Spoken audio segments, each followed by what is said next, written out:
कृष्ण चैतन्य देवम श्री राधा कृष्ण पादान सहगण ललिता श्री विशाखान्वितांश्च हे कृष्ण करुणा सिंधु दीनबंधु जगत्पते गोपेश गोपिका राधा कांत नमस्तुते तप्त कांचन गौरांगी राधे वृंदावनेश्वरी वृषभानुसुते देवी प्रणमामि हरिप्रिये वंशकल्पतरुभ्यश्च कृपा सिन्धुभ्य एव च पतितानां पावनेभ्यो वैष्णवेभ्यो नमो नमः। जय श्री कृष्ण चैतन्य प्रभु नित्यानंद श्री अद्वैत गदाधर श्रीवासादि गौर भक्त वृंद हरे Krishna Krishna Krishna Hare Hare Hare Ram Ram Ram Hare Hare.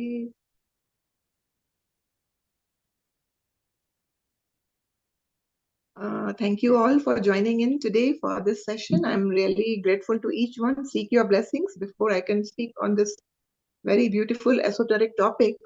Currently, where are we?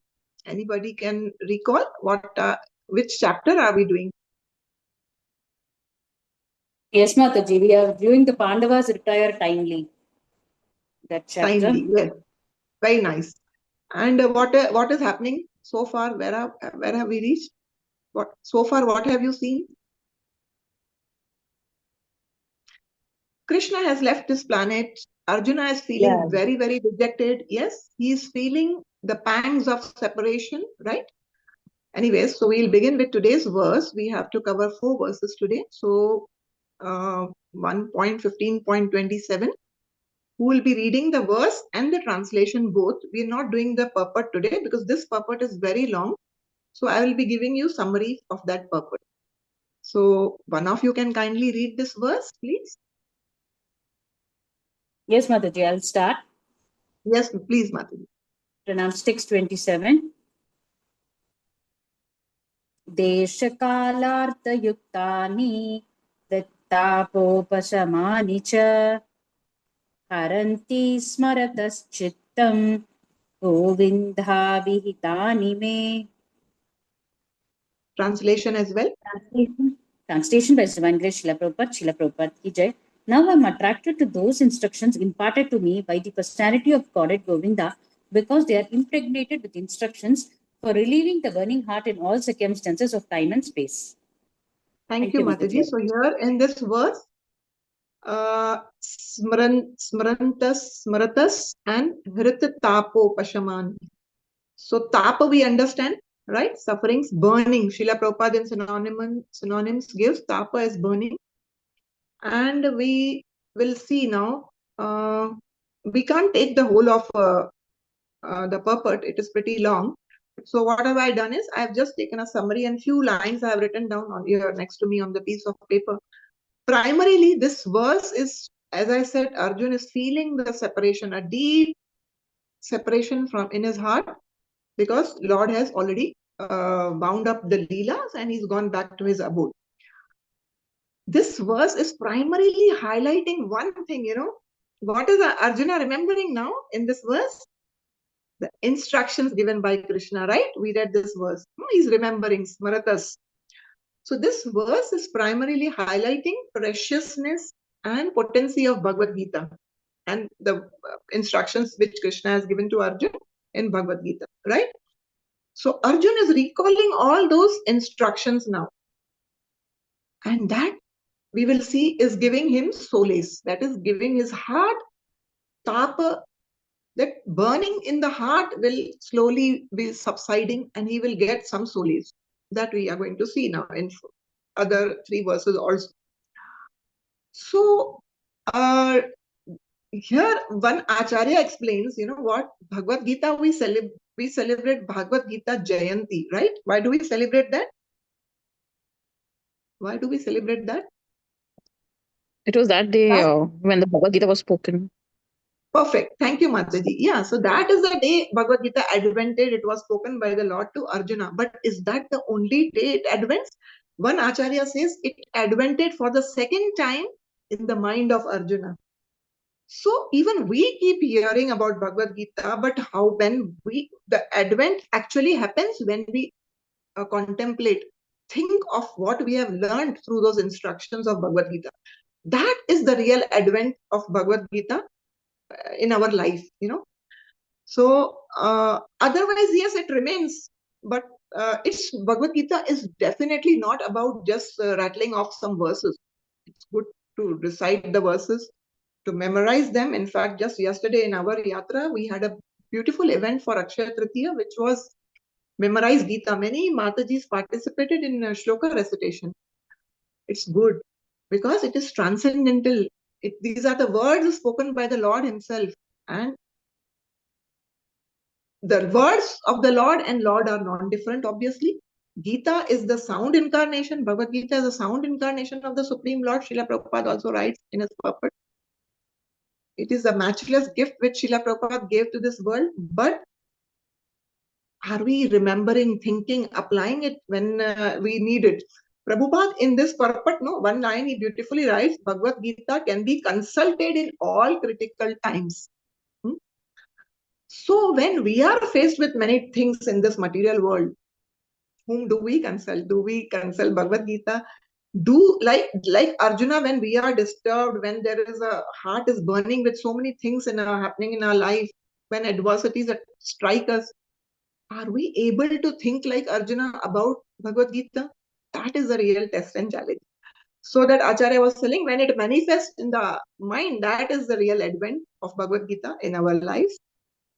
So now we can see Bhagavad Gita, also it is said that it is, in this very verse, it is beyond the purview of the time. Why? It's not that 5,000 years ago when Bhagavad Gita was spoken for Arjuna, whose hand is raised up. Is it something somebody wants to say? Achha, No, this is for the reading. translation. Yeah. Sorry. Yeah.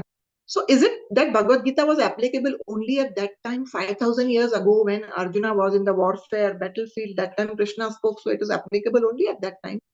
No. It is applicable then, it is applicable now, and it will always remain applicable in future as well. Okay?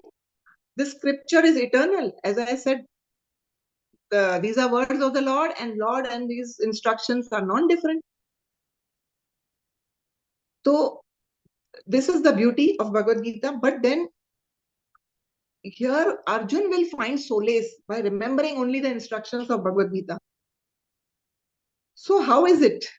What basically brings ignorance in our life? I mean, what is the major cause of our suffering? Ignorance, right? Because here the verse speaks about the suffering. Gita actually relieves the sufferings. Also, primarily we refer to Bhagavad Gita to revive our lost connection with the Lord.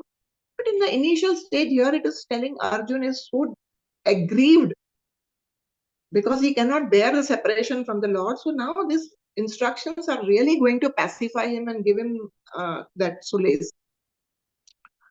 So in this material world also, we look around, we ask us why look around. Even in our lives also, we face so many situations and we face so many miseries.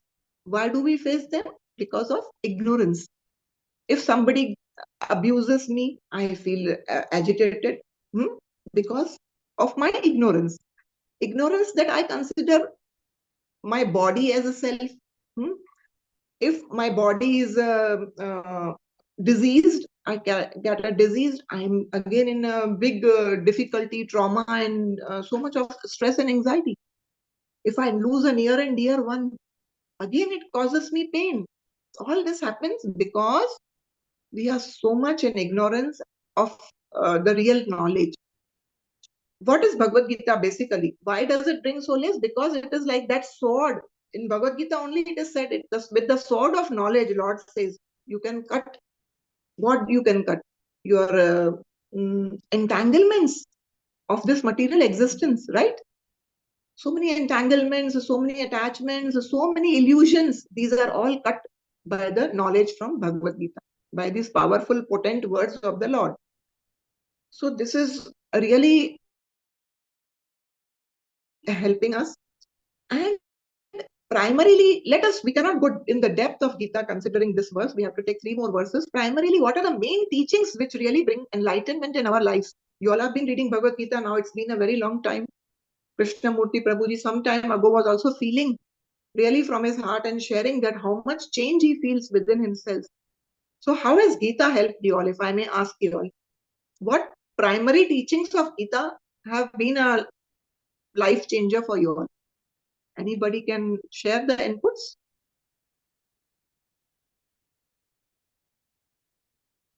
Yes, Mataji, whenever we are in doubts, right? Doubts or any anxiety or anything like for that matter, just Yeah, if you just refer to. Okay. So primarily Gita is giving me my identity. Yeah. I am not the body, I am the soul. It gives me clarity that yes, this soul is real me. I am that soul, and this body is a mere garment. Vasamsi Jannani, right? Body is also a vehicle. Again, Gita says, Yantra Arudani Maya. Huh? So it is telling me that this body is a garment, it is only a vehicle in which the Atma is seated. Huh?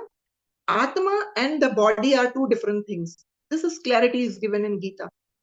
Then, as I said, somebody accuses me, somebody deals with me in a wrong way, and I blame him, I'm angry on him.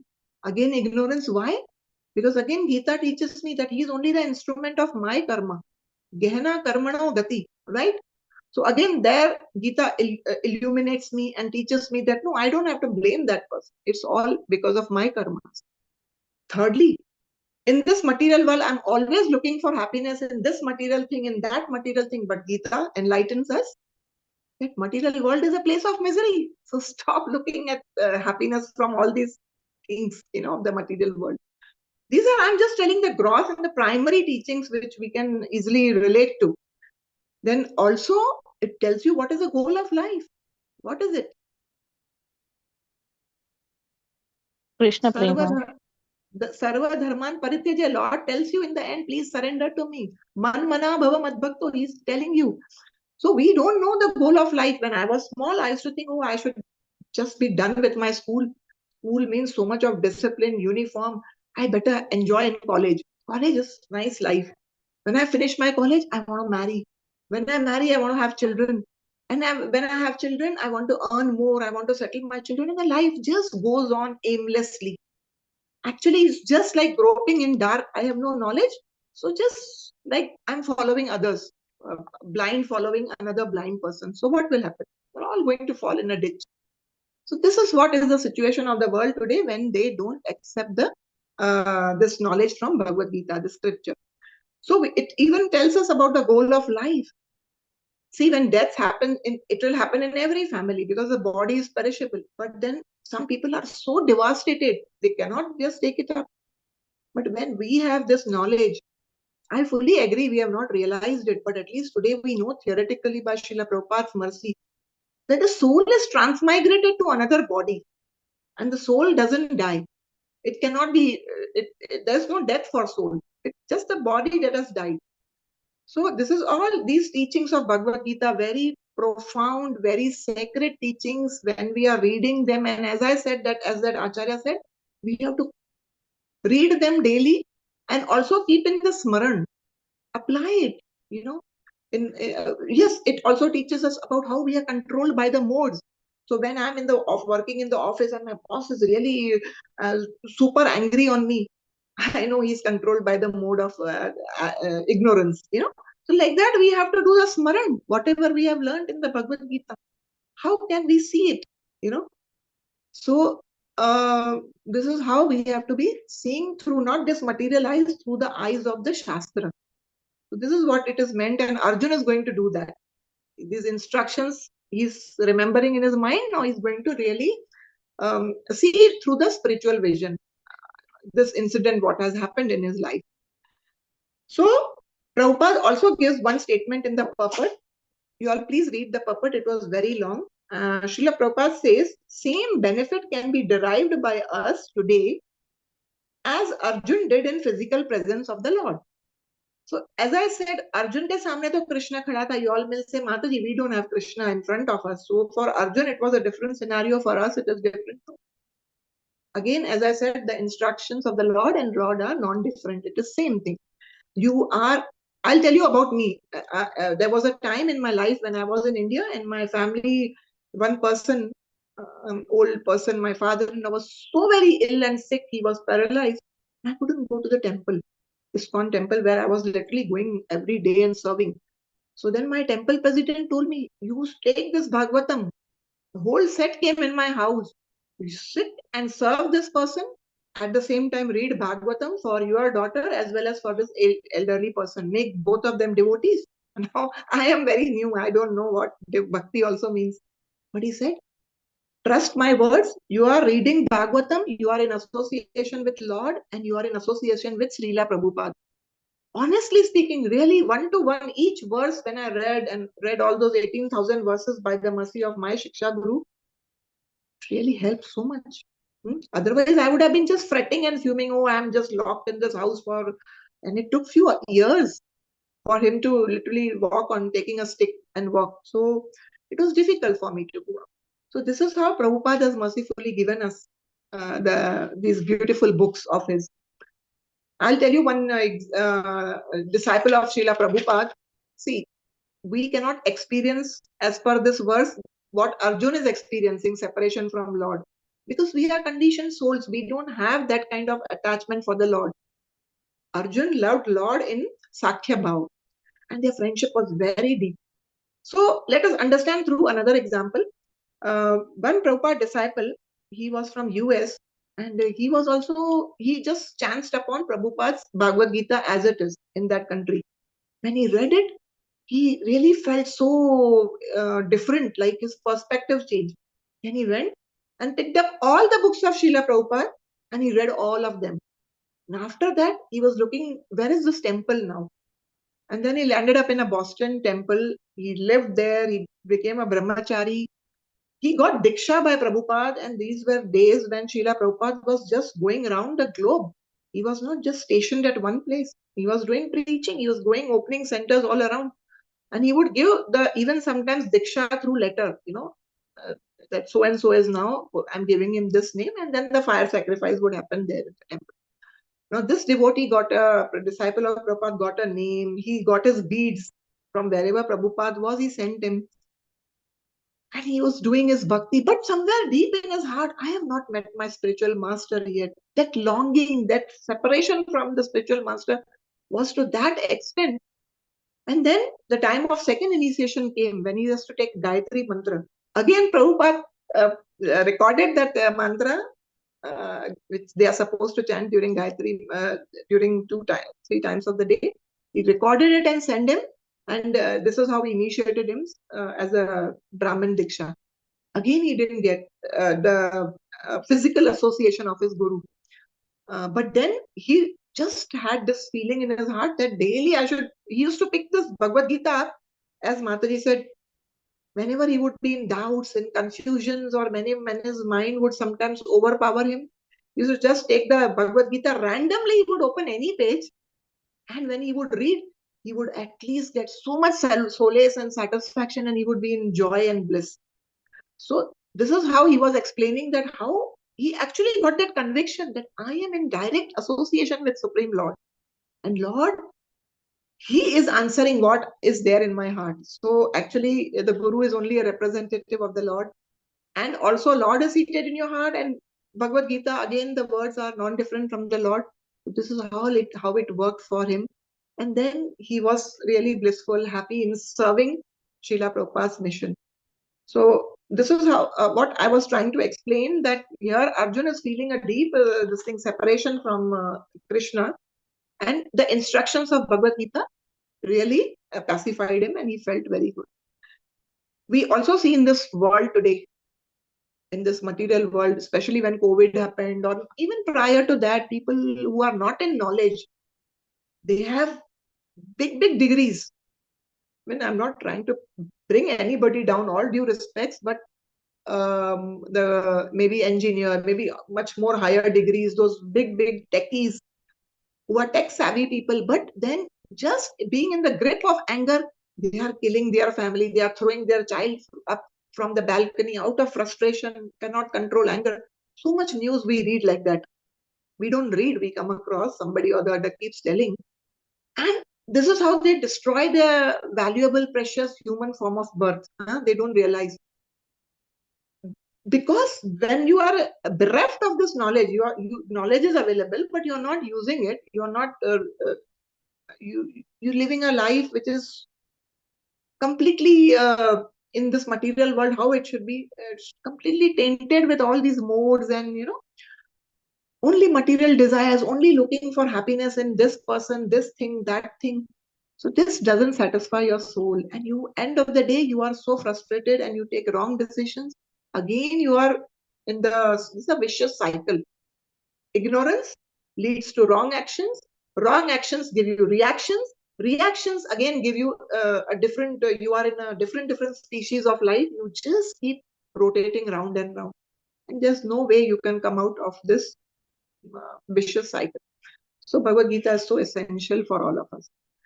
And but the thing is, it has to be applied. One time, one poet was asked, "What is powerful? Is pen powerful or is sword powerful?" So he replied, "Sword is powerful. By the use of power, big kings have annexed so much kingdoms. We have seen British rulers, Mughals rulers. There was a time to time there are changes in the rulers. It's just for a little portion of time they have ruled. But just by using sword, just by using the this power. But this poet is saying the pen is mightier than the sword. We always say, no, we always hear this thing saying. Why Prabhupada did that? He actually showed it. He created a big kingdom of ISKCON, a worldwide kingdom of ISKCON, just by the power of pen. Just by we see n number of people. We have so many examples, so many stories, so many people who have evolved, whose lives have transformed. They say we came to ISKCON through Bhagavad Gita as it is. So this is only the proof. We'll move to the next verse, right? Because to cover many things. So this verse was primarily speaking about the glories of Bhagavad Gita.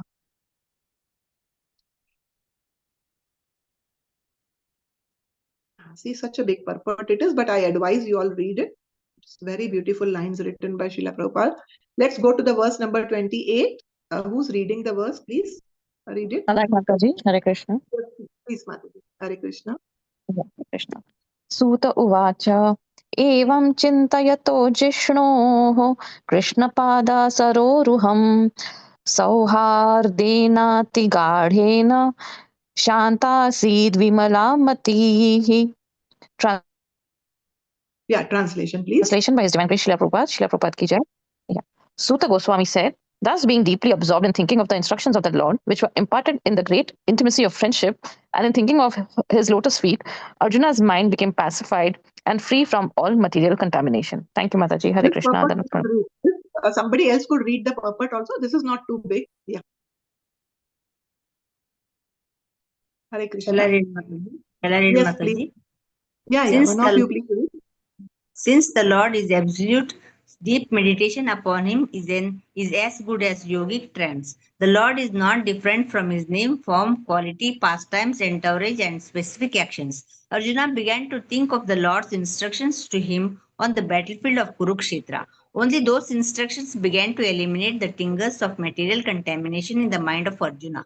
The Lord is like the sun. The sun's appearance means immediate dissipation of darkness of ignorance, and the Lord's appearance within the mind of the devotee can at once drive away the miserable material effects. Lord Chaitanya has therefore recommended constant chanting of the name of Lord for protection from all contaminations of material world. The feelings of separation from the Lord is undoubtedly painful to the devotee, but because it is in connection with the Lord, it has a specific transcendental effect which pacifies the heart. Feelings of separation are also sources of transcendental bliss, and they are never comparable to contaminated material feelings of separation. Hare Krishna Mataji, Pranams Mataji. Thank you so much, Mataji. Yeah. So in this verse, we see that it is saying this separation which Arjun is feeling is not on the material platform. It is giving transcendental bliss. Obviously, Arjun is also an eternal associate of the Lord from the spiritual world, and Lord himself is always transcendental. So here, this separation is giving transcendental bliss, because when we remember when in separation, we think of the person more. So that is giving him transcendental bliss, basically. Also, Ghadena word was used, Sohradena, Ghadena. It's a deep friendship. The intimacy of the friendship is so much. Imagine maybe friends for a century, at least 100 years. Both of them, Krishna and Arjuna. Sometimes for us, when we meet school friends or we cherish a school friends' memory, we feel so good. But today's life has made friends only on Facebook. So that's not a real friendship. So here the friendship is so deep and that it is impossible to even imagine. We'll see Pandavas retire timely. For them, attachment was only for the Lord. They're not attached to their assets or even to the kingdom.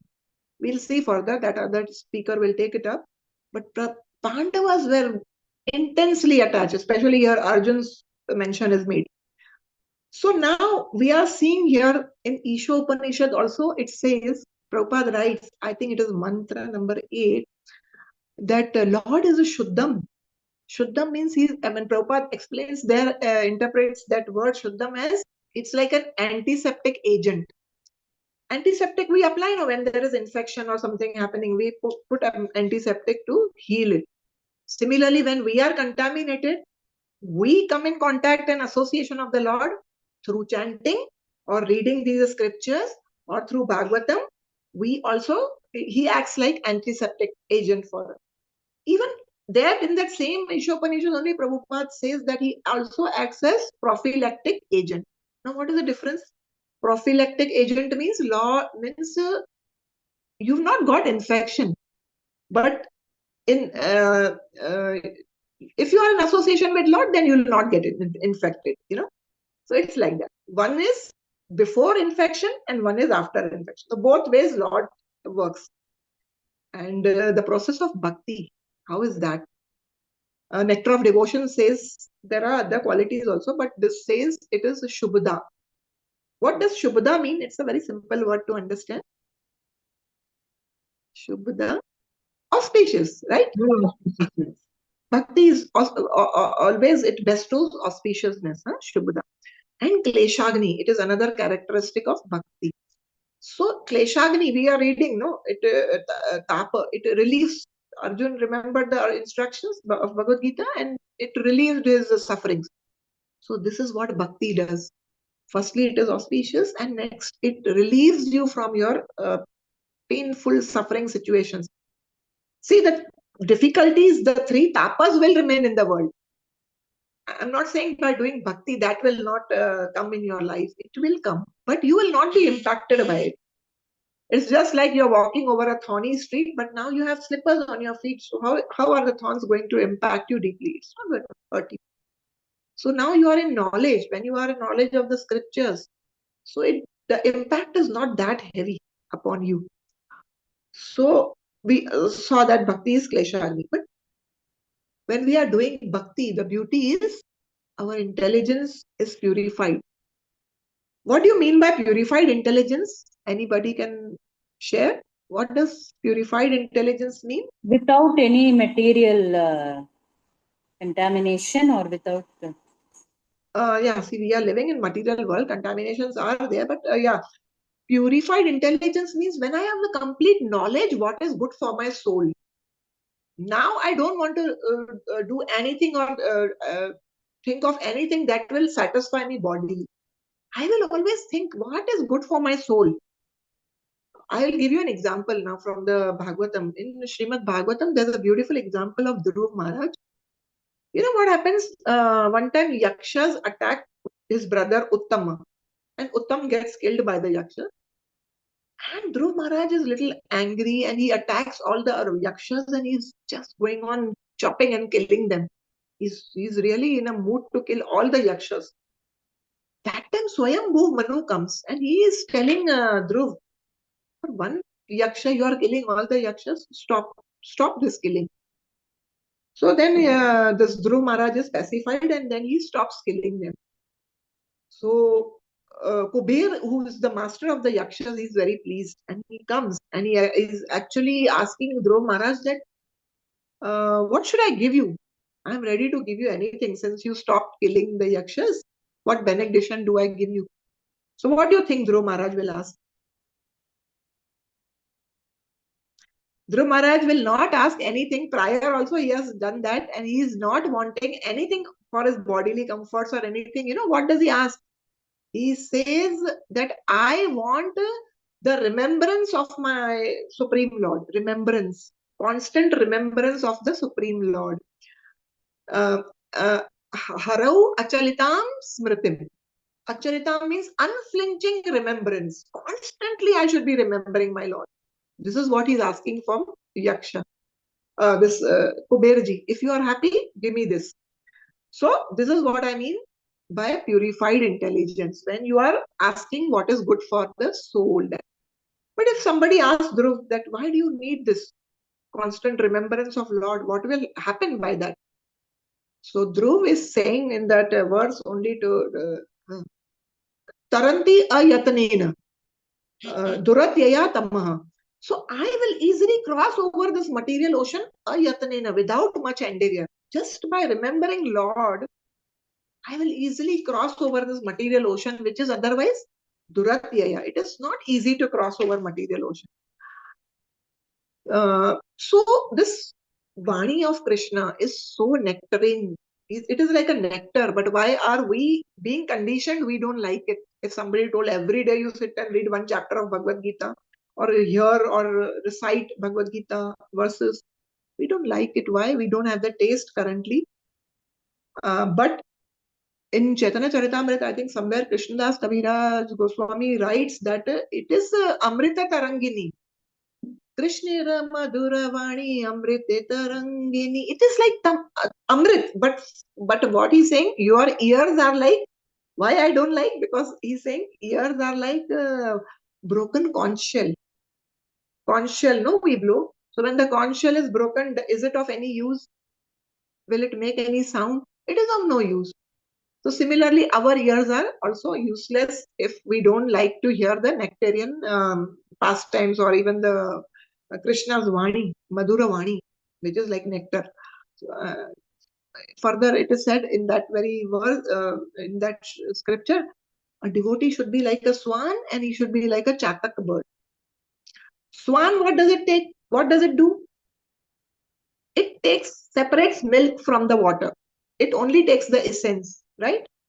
So, sar grahi hona hai. We have to just take the essence as devotees. And Chataka bird, it will wait. There are so many water bodies, it doesn't want to drink water from there. It will wait for the rain water. It is waiting when the rain will come. And I'll take only that water, no compromise. So similarly, in this world also, there is so much of ko-katha. Bhagavatam says something that is not related to Krishna is ko-katha. It is horrible katha. So we have katha of cricket, we have katha of politics, we have katha of movies, we have so many ku-katha going on. So become like that swan, take the essence. I want only Hari Katha. From the dirt, you select only Hari Katha. Chataka bird, I will listen to only Hari Katha and no other Sansarka Katha. So be very precise about that. But when we are wanting to do Smaran like this, when we are wanting to do like this, who cheats us? How are we cheated? We sit in the classes, we make determination, and abhi roz padna hai Bhagavad Gita. Our mind only cheats us. Mind will say, Arey, hai na phone pe Bhagavad Gita, I have Veda base, I can read anytime. What's the hurry? Let me finish cooking. Let me finish putting my child to sleep. XYZ. Mind makes me think everything else is urgent except spiritual things. So there was this story about one person. He was a rickshaw puller in Jagannath Puri. Our teacher was explaining. And the devotees would go and they say, oh, you are so fortunate. You are every day taking all the people to this Shri Mandir. How many times you must have had darshans of Jagannath Ji? This person said, no, I have actually to take. I can take any time. I am just staying here only, and my house is also so close to the temple. ऐसा करते करते postpone करते करते he left his body and he didn't get darshans of Jagannath even once. So sad, no? That is plight of the jivas in Kali Yuga also, that we prioritize so many other things because we get cheated by the mind. So why do you think our mind gets intelligence gets corrupted? What makes our intelligence corrupted? It's very simple. 3 modes of What? nature, Mataji. Okay. What else? And maybe karma. I just said Material it. desires. We are getting corrupted because we are hearing so much nonsense for this ears of the outside world. Oh, this happened here, that happened here. So the mind, instead of being absorbed in the Lord, it is absorbed in, anything and everything. Huh? Garbage. So kukatha, I just said it. So when our mind is absorbed in this. Okay, I'll give you an example. There is also in Bhagavatam, one time Indra was seated and his spiritual master Brihaspati arrives. And Indra actually offends his guru. He doesn't even rise to give him welcome or anything. And the guru looks at him and he just leaves the place. He understands he is going to be doomed very soon. So there Shukdev Goswami is mentioning why it happened, Why Indra, he has so much knowledge. He has complete knowledge of the scriptures. He is the king of the Devatas also. He is a responsible person who has been given the post of Indra. He is not somebody like us. But why this happened? The intelligence was not on a purified level. Why? Because Shukdev Goswami writes there that he was surrounded by the people who are only glorifying him. Secondly, he was absorbed in the unlimited opulence. So these are the reasons. One is kukatha, one is we get sense gratification to that extent that we forget all these. Buddhi nahi kaam karti hai, our intelligence doesn't, it's being corrupted, it doesn't stop us. Oh, you are doing harm for your soul. You're just on the bodily platform, you're just into sense gratification. So these are the three things why our mind remains contaminated. In the same time, we see Parikshit Maharaj, when he was sitting for hearing 7 days Bhagavatam Katha, he's telling Shukdev Goswami, please continue. I'm not thirsty. I'm not hungry. What you are giving me, it is giving me nourishment which nothing of this material world can give. That time Shukdev Goswami says to him, oh, you are, oh king, you are really situated perfectly well. Your intelligence is perfectly situated now.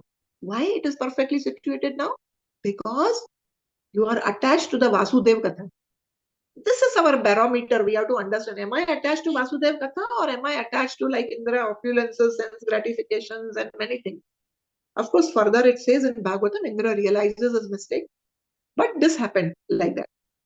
Similarly, in Chaitanya Charitamrita, we see there is King Pratap Rudra, who was not getting mercy from Lord Chaitanya and he's feeling Kiba Deha, Kiba Raja.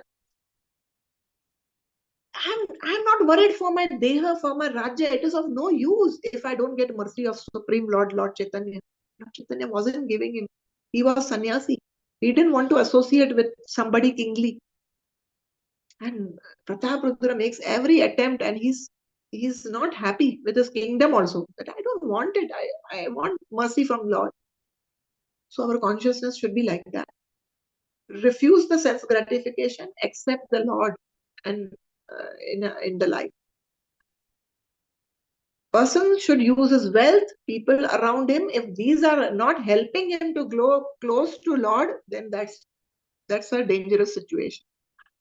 So how do we now get that kind of how do we hanker for this consciousness or this katha, Vasudev katha ke prati, how the hankering comes?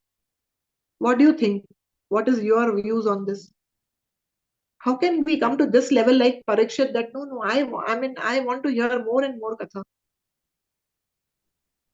Chanting and devotional service. This one, Mataji. Hearing. Yes. Tell me.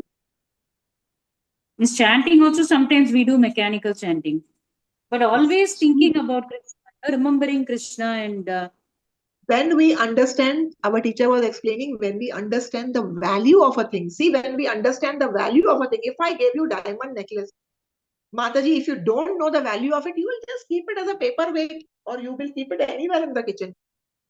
Because you think, something shining, some stone is shining, no, nothing great. But if I know the value, ye 5 lakh dirhams ka hai, or 5 lakh Indian rupees ka hai, I will keep it safely in my cupboard and, take care of it wonderfully. So because we don't understand the value of this human birth is so precious, these scriptures are so helping us to cross over this material world. We don't realize that value. One time Srila Prabhupada was there and he returned very late from some program with his disciple. His whole temple, the lights are off. One room, the light is on. So Prabhupada, why this light is on? Because Prabhupada always considered you should never waste the energy of the Lord. Tube lights, energy of the Lord. If tap is running, he would not like it. Close it. So then he said, oh, yeah, I remember. One disciple of Prabhupada was there by the name Radha Govind. That time he was a brahmachari. Later on, today he is a Maharaj, initiating Guru. We say, I remember, no, Radha Govind must be reading Bhagavatam. Now, this brahmachari has full days, a very packed schedule, sevas, but in the night also, he's reading Bhagavatam. Prabhupada knew that.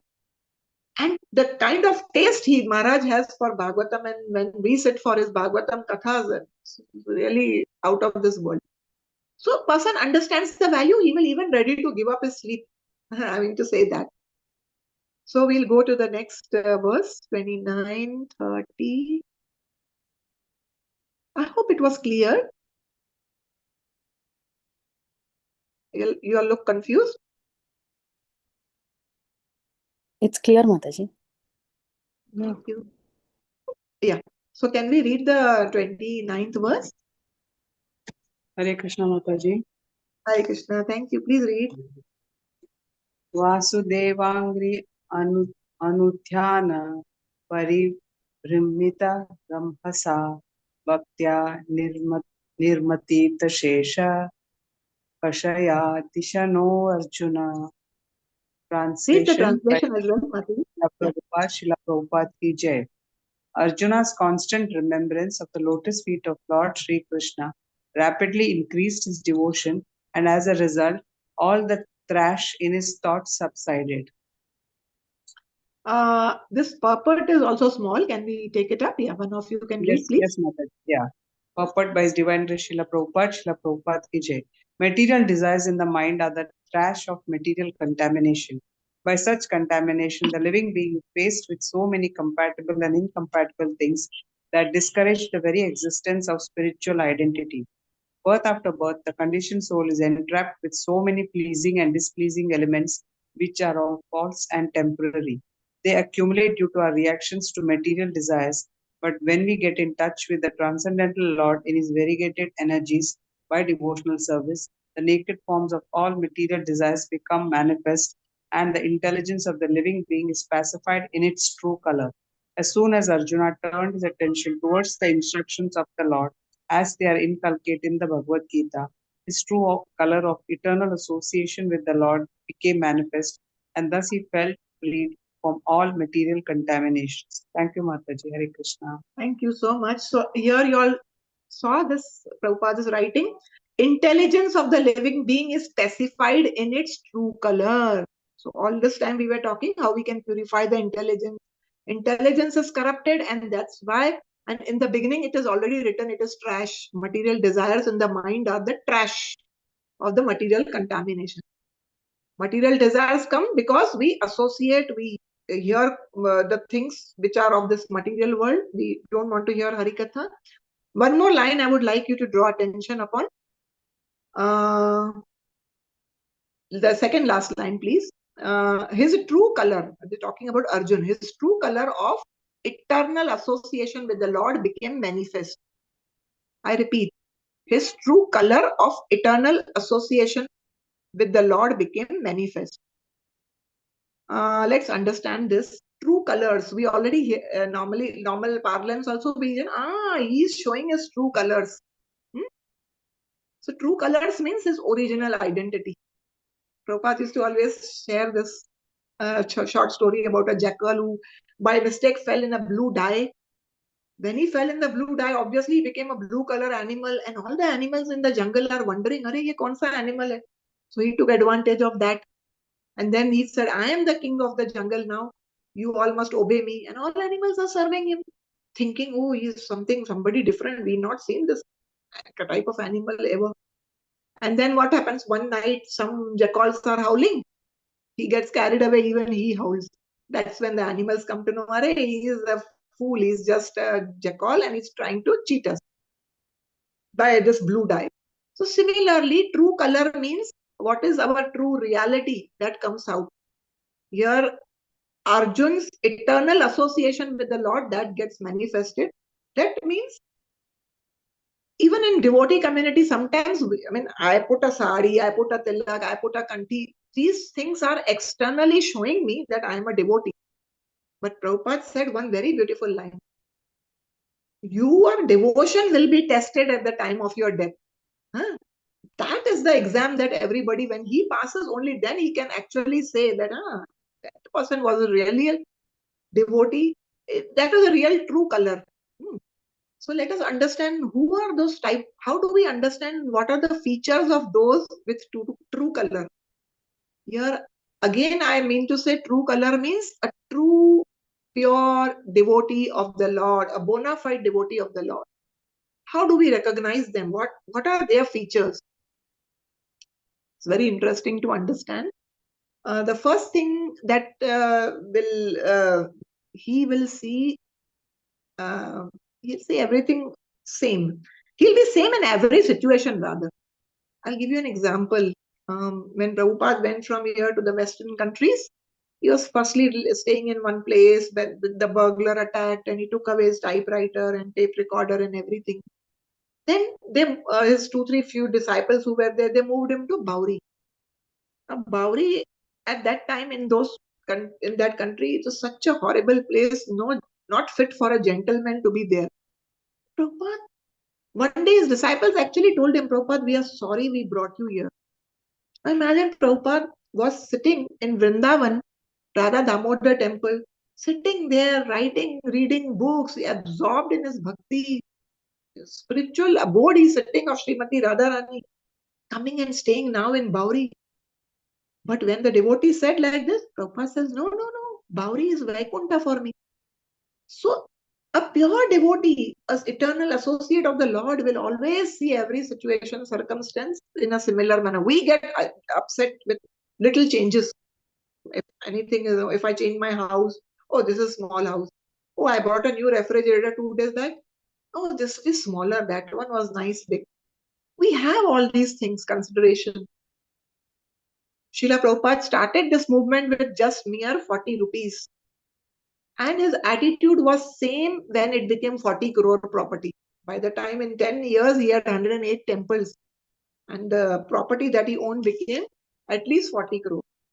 But did he ask for some big lavish luxuries for himself? No. He wanted temples, everything to be used in the service of the Lakshmi, to be used in the service of the Lord. Nothing for himself. He lived in his own humble manner the way he was when he had 40 rupees with him. So that is a quality of a hallmark quality of a pure devotee. This is one feature. Second feature, anything material he will see, he will still connect it spiritually. As I said, he will see with Shastra Chakshu. We see Lord Chaitanya who comes in the mood of a devotee. Any mountain he sees, he thinks of Giraj Govardhan. He sees Godavari river, he jumps into it thinking it is Yamuna river of the Supreme Lord, and he thinks of the past time. So this is how the pure devotees will never, he'll associate anything material also with, he'll have a spiritual vision towards that. One time, one Prabhupada disciple was there. He was actually very new. He was not even with the movement. He came from abroad and he wrote a book magazine. And that he wrote some small article for Srila Prabhupada. He's very new. He's not even... So Prabhupada And that magazine, other pages, all other dirty contents were there, which he felt Prabhupada shouldn't be reading. So he gave that magazine, that article is showing. But Prabhupada, what did he do? He took the whole magazine, every page he's seen. And this Prabhuji was not comfortable. Oh, Prabhupada should be reading only that article, which I wanted him to read. But Prabhupada is reading the whole magazine. But Prabhupada didn't comment. In fact, he didn't say, oh, what a dirty magazine you brought for me. Look at the other contents, horrible. He appreciated his work. On the contrary, he said this one line, if gold is found in a filthy place, one must take it. So those are other things were filthy, but the gold thing was that Krishna consciousness ke upar jo article tha, Prabhupada was very, very happy and appreciated. The third thing is that devotee is always absorbed in the Lord. He's always deeply connected with the Lord. I don't know how many of you have read, there is one book, Journey Home. In that, one Srila Prabhupada's disciple, he's written his beautiful. So in there, he mentions about one very elevated Babaji, Ghanshyam Das Babaji in Vrindavan. Was naturally attracted to the Lord, absorbed always in Lord. So he was sitting on the Raj. There he's thinking of Srimati Radharani and he writes with a finger on the sand Radha. And the whole day he sat there worshipping. Because see, even if he wrote Radha name on the sand, it is still the supreme deity. So he sat there whole day, worship, prayed, chanted, and then in the evening when it was getting night time, he wanted to wipe it off because nobody should step on that. But then that time he's feeling something. What is there under the sand? Actually, the deities of Shri Radha Krishna manifested. See, when he was thinking of the Lord and he wrote the name on the sand, actually below the sand, the deity manifested. Till today, we have in Vrindavan these deities. Below the deities, the name is also written. Shri Radha Gopi Jana Vallabh. Huh? So this is how a pure devotee is. He's so absorbed in the Lord, Lord has to reciprocate and the Lord manifests. Last point about this kind of true color devotees is they can only recognize the other true color devotee. I mean to say, unke jaisa jo hai, they can recognize that person. We can't understand, no, but they can understand. One example is Prabhupada was giving, these are those early days, 71 big pandal programs would be held. 30,000 people would come. Now, in those 20,000 people, Prabhupada would go there, call that person, and like that, those people whom he chose amongst so many. Chose means he can recognize, this person is a genuine person, and he will, and these people are today, this devotee is today a big Maharaj, initiating Maharaj. So, how amongst 20,000 people, Prabhupada from that Pandal program could pick and choose that person, and he understood that he is that eternal. He's really a very exalted personality. So this is how these devotees.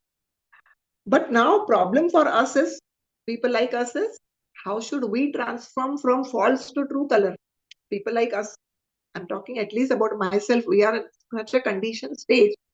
How do we elevate ourselves to that level where we are more absorbed in the Lord?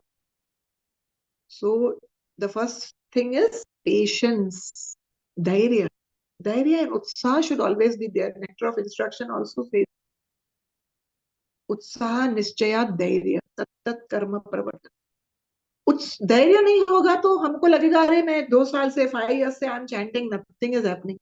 We forget from millions of births we have not done any bhakti, and now in 5 years we want to feel the ecstasy. So we have to have the patience. My spiritual master would always say, we are under the shower. It's just the matter of time the dirt will get cleansed. See, when we go and stand in the shower, as children, we played in the mud and all, we were dirty. Like that, but when we stand under the shower, we get cleansed. It may take half an hour, it may take 15 minutes for some, but eventually we will get purified. Prabhupada says it's like a ripe mango turning into a raw mango turning into ripe mango. So it's just a matter of time. Ripe mango will, raw mango will turn into a ripe mango. That's important. The second thing that is important is prolonged exposure should be there.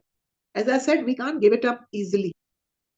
As Krishnamurti Prabhu was also telling, from some time now, quite a long time, you all are exposed to so many things, so many classes.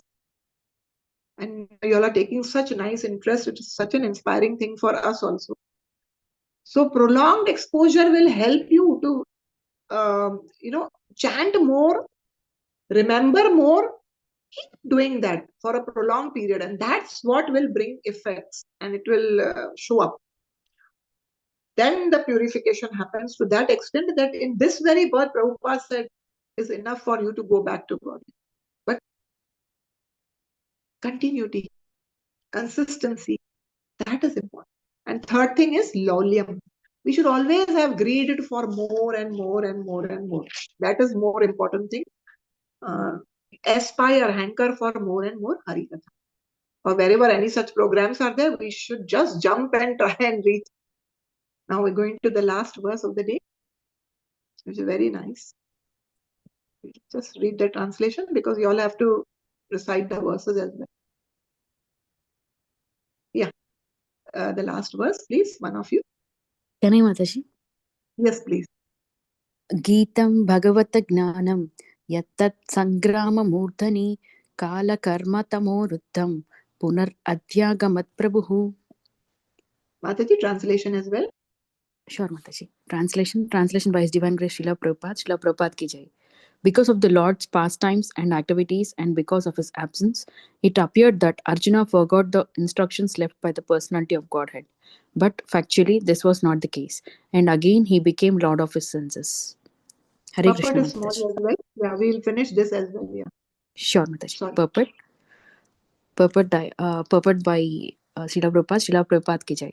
A conditioned soul is enwrapped in his fruitive activities by the force of eternal time.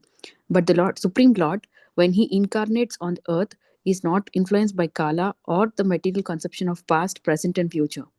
The activities of the Lord are eternal, and they are manifestations of his Atma Maya or internal potency.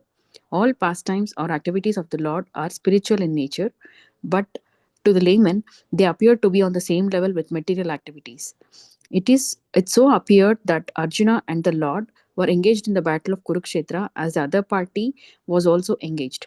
But factually, the Lord was executing his mission of incarnation and association with his eternal friend Arjuna. Therefore, such apparently material activities of Arjuna did not drive him away from his transcendental position, but on the contrary, revived his consciousness of the songs of the Lord as he sang them personally. This revival of consciousness is assured by the Lord in the Bhagavad Gita 18.65 as follows. Manmana bhava madbhakto madhyaji mam namaskuru mam evaishyasi satyam te pratijane priyosimi. One should think of the Lord always. The mind should not forget him. One should become a devotee of the Lord and offer obeisances unto him. One who lives in that fashion becomes undoubtedly endowed with the blessing of the Lord by achieving the shelter of his lotus feet. There is nothing to doubt about his eternal truth. Because Arjuna was his confidential friend, the secret was disclosed to him. Arjuna had no desire to fight with his relatives, but he fought for the mission of the Lord. He was always engaged in the execution of his mission only.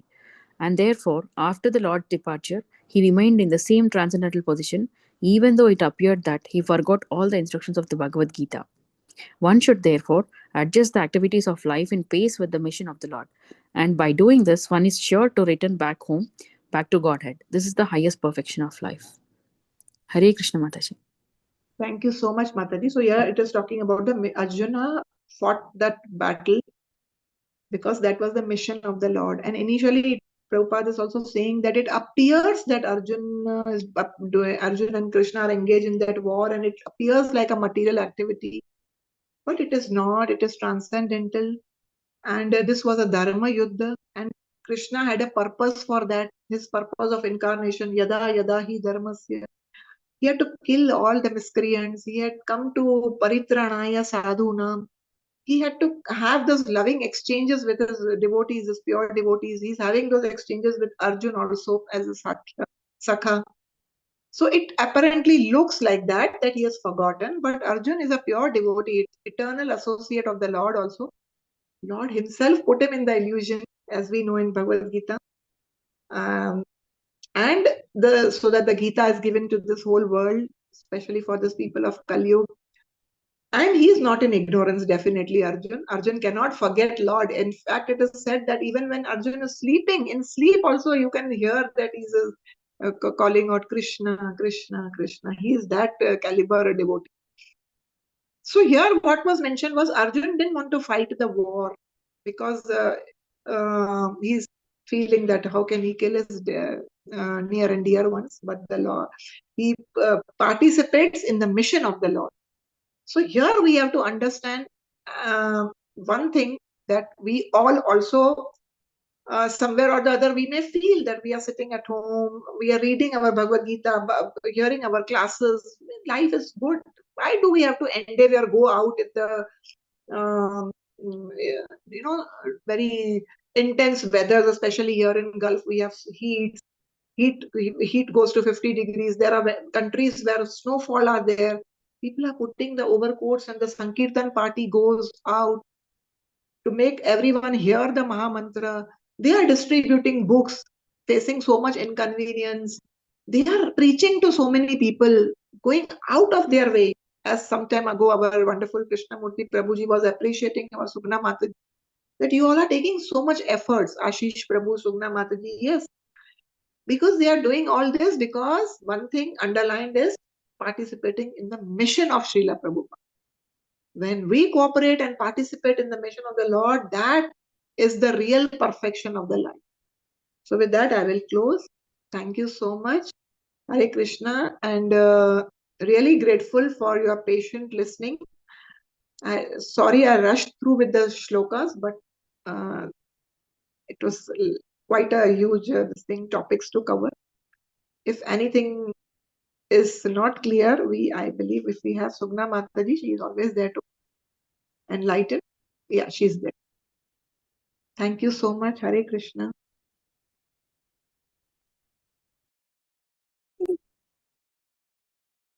Hare Krishna Mataji, thank you very much. Hare Krishna Mataji. Hare Krishna Prabhuji. I think you all are supposed to recite some verses. Sugna Mataji told me towards the end, give them 5 minutes for reciting those verses, Bhagavatam verses, if I'm not wrong.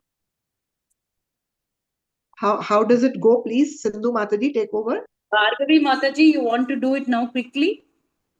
No, because Mataji said that towards the end, Yeah, give them but 5 minutes. Mataji, now it's already 9:15, Mataji. Okay. Okay. By the time you start reciting. I'm sorry I took your time. Please forgive me, but there were 4 verses. Sorry for going overboard. Mataji, don't ask the sorry. So you have given Bhagavatam only. So we have not recited it. Not so bad. So we heard Bhagavatam. So you were, that's why Mataji hasn't been, if you close the class. So we were in the mode only. So now nothing to it. So See, Mataji, one by one we are logging off. Yes. Yeah. Thank you, Mataji. Hare Krishna. Thank you for participating. I'm really grateful for taking out precious time. Thank you. Hare Krishna. So I think we can end the session. Yes, please, Mataji. Yes, Mataji. Thank you, Mataji. Hare Krishna. Hare Krishna Thank you. Mataji. Hare Krishna, pranams. Pranams. Hare Krishna, pranams Mataji. Hare Krishna Mataji.